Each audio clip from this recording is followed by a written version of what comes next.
You will make more money doing door-to-door sales than you have ever made in your entire lifetime if you stick it out and you employ the techniques and the training that you're learning. You'll make more money in a day, a week, a month, a year than you ever have. And that's one of the coolest parts about the job. The experience is awesome. The learning is awesome. All that's amazing. One of the best benefits of sales is you just make tons of money. So that can be a good or a bad thing depending on what you understand about money, how you view money, and what your relationship to it is. So let me talk a little bit about the psychology of money and share my personal story of going from broke to high income to high net worth and wealth, and share some sad stories that I've experienced and seen within the industry. So when I started in sales, I was dirt poor. I'd previously been homeless. I moved to a state where I didn't know anybody. I was selling my plasma to try and get cash. I didn't have a car. I was broke, and I went out that very first summer to knock doors, and I made $40,000, $42,000. And my mind was blown. To me, at that point in time, it seemed like an unimaginable amount of money, being a college freshman and single. Well, the next year I went out and made over 100K. And now my mind was really blown. I felt like, okay, cool, I can retire now. I will literally never be able to spend this money. That was my perspective at the time, which obviously now sounds funny. So when my wife and I had just barely gotten married, we went out and sold, made all this cash. We're thinking, we're a young married couple with no debt and 100K, like, let's go buy our dream house, let's buy luxury vehicles. Why not? We got the cash and this is amazing. Well, thankfully, we took a different approach. My wife didn't come from lots of money either.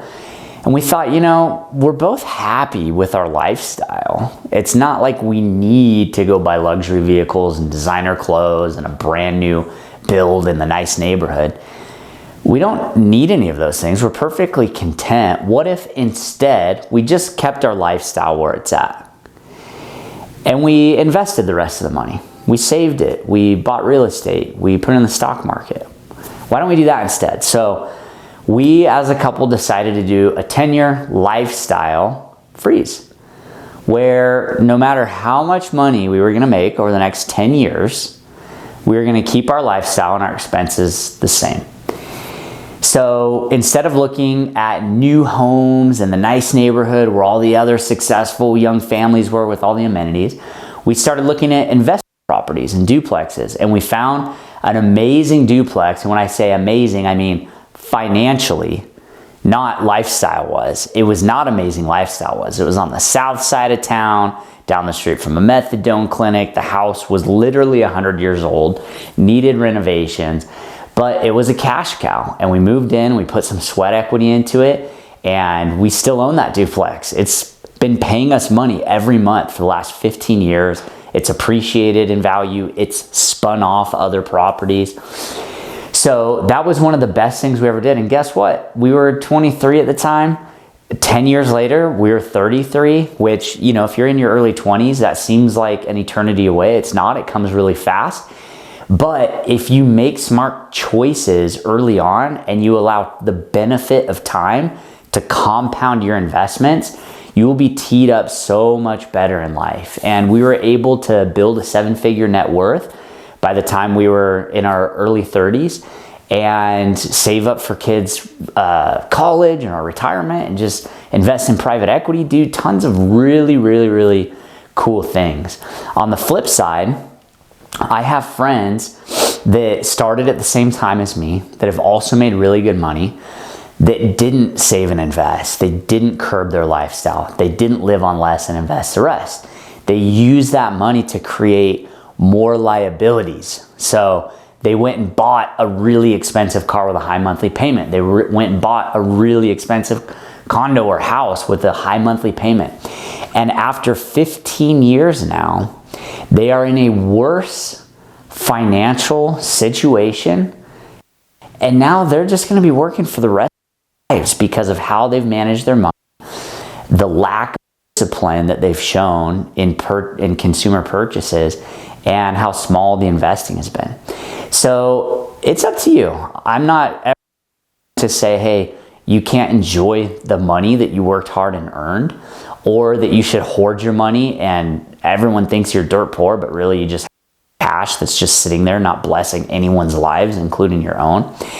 But you have that balance, and you should at least explore and understand the benefits of living well below the lifestyle that you actually could afford.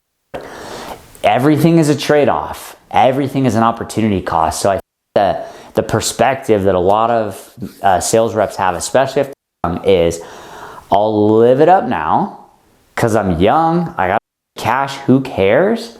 There's plenty of time.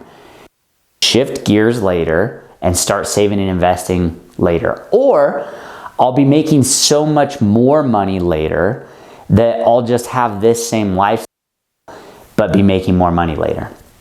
Both of these are very, very dangerous paradigms because of how lifestyle works. There's something called lifestyle creep, where once you raise your lifestyle, you never go back. People will literally go bankrupt before they will drive a base class vehicle with cloth seats. It's just fixed. So if you make any decision to raise your lifestyle, understand that you will be bearing the cost, the financial burden of that lifestyle increase for the rest of your life, forever. So it's not just a $400 increase in a car payment. That's not what that is. It's a multi-million-dollar commitment over the rest of your life. And you should also look at the opportunity cost of investing an extra $400 at an 8% return compounded over 40 years. And I think you'll realize you're not just buying a car that's $40,000 more expensive. You're actually paying millions and millions and millions of dollars for that decision. So that's my challenge to you. Make lots of money, enjoy life, go do awesome things, spend your money, but be aware of how those decisions affect you long term and how you're actually hurting yourself. That's really all that's happening when you make big consumer purchases. You are stealing from your future lifestyle. That's all it is.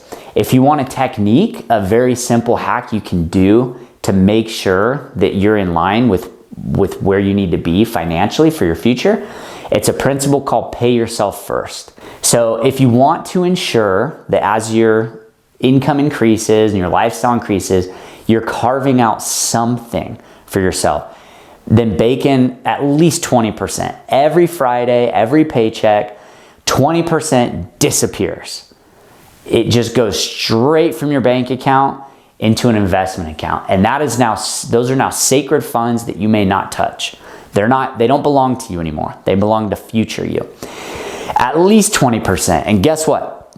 If you're not able to do that right now, if you can't take 20% of every paycheck you get and pay your future self with it and invest it, you're already messed up financially. You're already upside down, and that should be a huge red flag. So go study personal finance. Another great one is The Millionaire Next Door. Read that book. Take an interest in personal finance. Learn to crunch some numbers. Download a compound interest calculator. And really take a look at this and decide for yourself what lifestyle increases are worth it. But don't just haphazardly start spending money because you made more money. If you want to increase your lifestyle, do it. But do it at certain milestones or based on time, like I did. In 10 years, I'll increase my lifestyle. Or when I make $250,000 or $500,000 for the first time, then I'll go buy that dream car. But don't just randomly increase your lifestyle. That's stupid. Go read the books, pay yourself 20%, and you'll see that as time passes, you're not just making great money from sales, but you're actually building wealth and giving yourself true financial freedom.